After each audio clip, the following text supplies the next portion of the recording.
Ladies and gentlemen, politics in Canada is a funny thing. For those who hate Justin Trudeau, he would never have existed if Trudeau, his father, Pierre, would have stayed with Barbara Streisand. Now get this. If it wasn't for the fact of John Turner not coming off the last ballot in 1968 at the Federal Liberal Leadership Convention, a certain industrialist who had connections with Nova Scotia and Newfoundland would have been prime minister, because if you do the rough math, he could have won on the final ballot. And you're saying to yourself, who the heck are you talking about, Jeffrey? Well, it's a person that's been lost in the history books in Canadian history, probably one of the most important ministers of the 1940s to the 1960s in the Liberal Party, Robert Winters. Now, Robert Henry Winters, PC, born August 18th, 1910, was a native of Lunenburg, Nova Scotia. Now, he was the son of a fishing captain. He went to Mount Allison University in New Brunswick and then to the Massachusetts Institute of Technology to complete his degree in electrical engineering.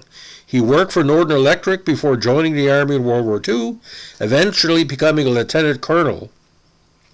He was eventually elected to the House of Commons in 1945 general election as a Liberal MP for the riding of Queen's Lunenburg in Nova Scotia. Winters was eventually appointed to cabinet in 1948 and served as Minister of Public Works, among other portfolios, under then Prime Minister Louis Saint Laurent. Very literate guy, very intelligent.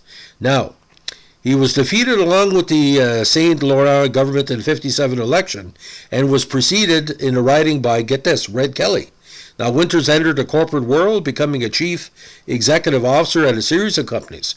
He was also hired as a special advisor to the Newfoundland government to help negotiate the Churchill Falls deal, for which he became highly popular in that province.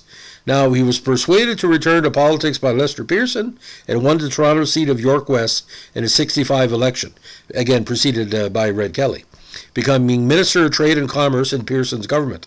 Now, at the time, that was considered a number 5 or number 6 portfolio. He was seen as close to the business community and far more fiscally conservative than Walter L. Gordon. He originally announced that he would not seek to replace the retiring Pearson, but changed his mind and ran to succeed Pearson at the 1968 Liberal Convention. Now, the 1968 Liberal Convention had numerous talented candidates, including Paul Hellyer, Paul Martin Sr., the future Prime Minister John Turner, Alan McEachran, probably one of the most honest politicians in Canadian history, Eric Kearns, and of course, John Green. Now, as the votes played out, the first ballot, Trudeau was well in front with support from the Quebec and Atlantic group, but Paul Hellyer was in second place. Martin had dropped off. Winters moved into second place. Trudeau had 40% of the vote on the second ballot, with Winters at nearly 20% and Hellyer there as well. But the third ballot got quite interesting. Winters started to gain ground. Trudeau was at 44%, Winters at 26%, and Hellyer at 15%. Now, with the final ballot, Turner decided not to drop off, but Trudeau won by 0.87 of a majority. Now, when Trudeau won the leadership in the fourth and final ballot, all the remaining candidates endorsed him. This included both Winters and Hellyer, but observers noted that neither man did so with much enthusiasm. Julie LaMarche said it best: "We're going to stop that bastard." The subsequent Trudeau victory party hotel swelled to massive proportions as over 5,000 revelers attended, and a celebration spilled out into nearby streets.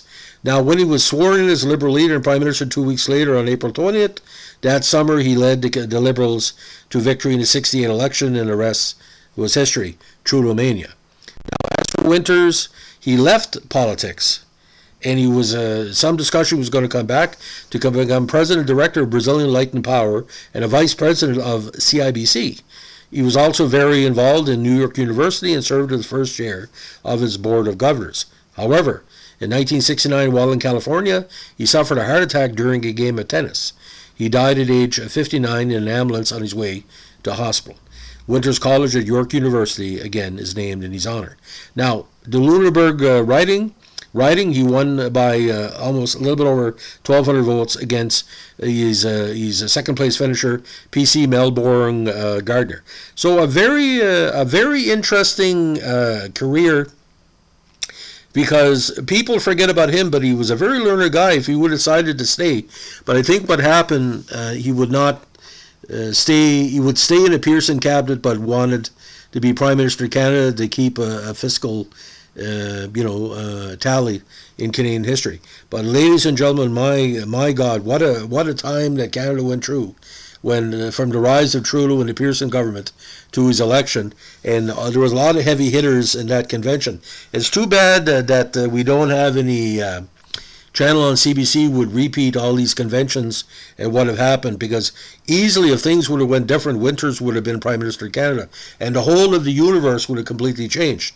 No Justin Trudeau, no Margaret Trudeau, no Trudeau mania, and Winters would probably, although he had health conditions, but you can imagine he would have died in office being Prime Minister. He probably would have won the election anyway, because again, Stanfield wasn't ready to be Prime Minister.